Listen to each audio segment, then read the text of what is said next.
je m'appelle Marie Chabanon, donc je suis directrice technique du groupe Data4. En anglais aussi, on dit Chief Technical Officer. Moi, en fait, chez Data4, je suis responsable vraiment de la continuité de service et de la satisfaction client. Donc, qu'est-ce que ça veut dire? Ça veut dire qu'en fait, je suis en charge du…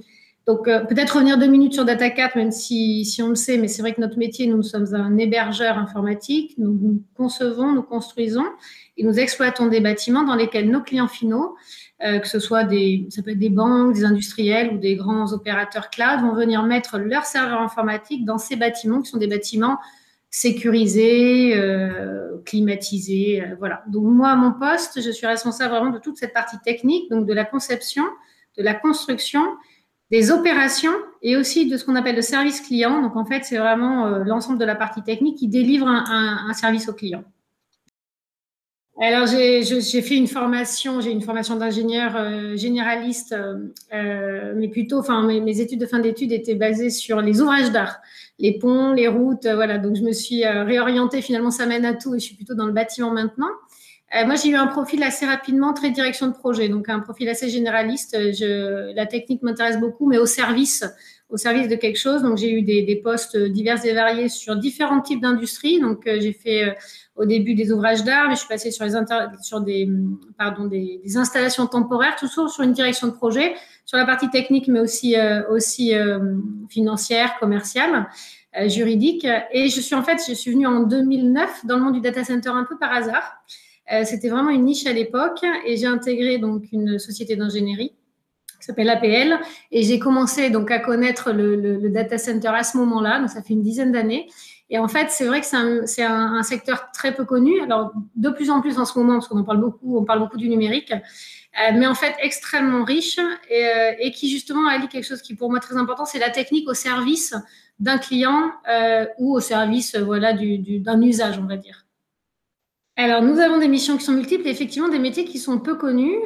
Donc, bon, il y a les métiers classiques, des métiers, on va dire, de la construction, le design, la construction, donc des métiers à la fois qui peuvent être de spécialistes sur un lot électrique, un lot climatique, mais aussi des postes de direction de projets plus globaux pour gérer la qualité, le délai, le coût d'un projet.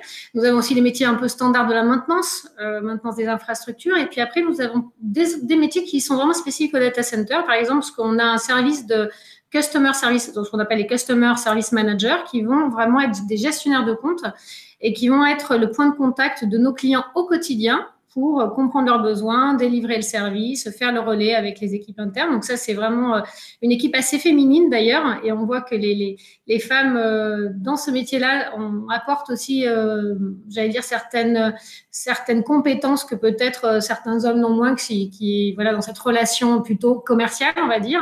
On a aussi beaucoup de métiers au niveau de l'environnement. Parce qu'il faut savoir que c'est vrai que ce qui est très intéressant dans le data center, c'est qu'en ce moment, on a des enjeux sociétaux et environnementaux très importants. Donc, on a de plus en plus de métiers dans le métier de l'environnement. Vous avez aussi des métiers au niveau de la gestion de salles.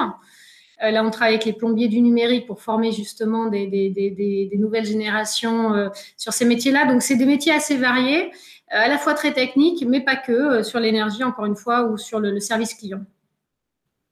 Alors en fait, moi, ce que j'ai pu apercevoir, je pense qu'il y a vraiment une accélération il y a 2016-2017, avec l'arrivée des grands opérateurs de cloud américains qui sont venus avec leur expérience des États-Unis notamment, hein, et donc ils sont arrivés avec déjà une exigence au niveau de la qualité de service vraiment assez différente. Donc déjà, on voit qu'on a un métier qui s'est transformé, notamment d'un point de vue qualité. Mais ce qui est très intéressant, c'est que toute la filière en France, alors c'est vrai chez nous, mais c'est vrai chez d'autres, et on voit nos partenaires, tout le monde a eu à cœur d'améliorer cette qualité de service. Et il faut pouvoir innover aussi, parce que l'innovation, c'est pas uniquement…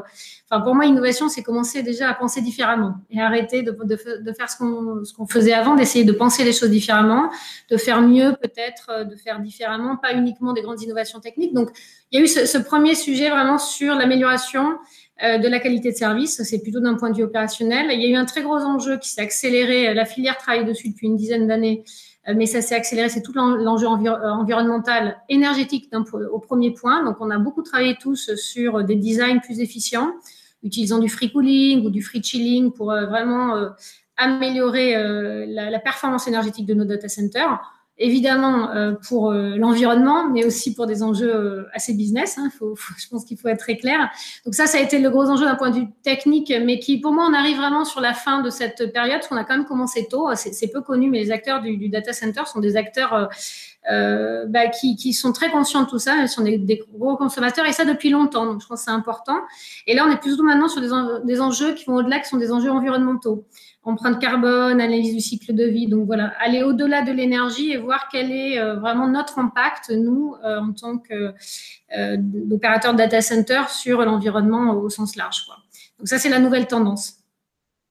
Si, tout à fait. Alors, c'est nouveau et en même temps, c'est assez ancien. Enfin, c'est parce qu'il y a 10 ans, on parlait déjà, on avait cette notion de, alors on appelait ça des logiciels de gestion de salle, mais on commençait à parler de cette interconnexion en fait entre les infraphysiques et la partie numérique. Et c'est vrai, je lisais récemment un article, je crois, sur cette notion, voilà, de communication entre ces deux mondes-là, parce qu'en fait, c'est effectivement quand on arrivera à faire communiquer le serveur avec les infras qu'on aura les bâtiments les plus efficients.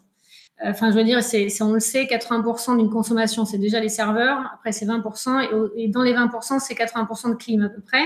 Et c'est vraiment quand on arrivera à connecter ces deux mondes-là. Donc, effectivement, nous, par exemple, on a commencé à développer une solution qui s'appelle Smart Data Center, donc une solution qu'on appelle de DCIM, de Data Center Infrastructure Management, qui nous permet de commencer à créer ce lien entre des infrastructures informatiques et des infrastructures physiques.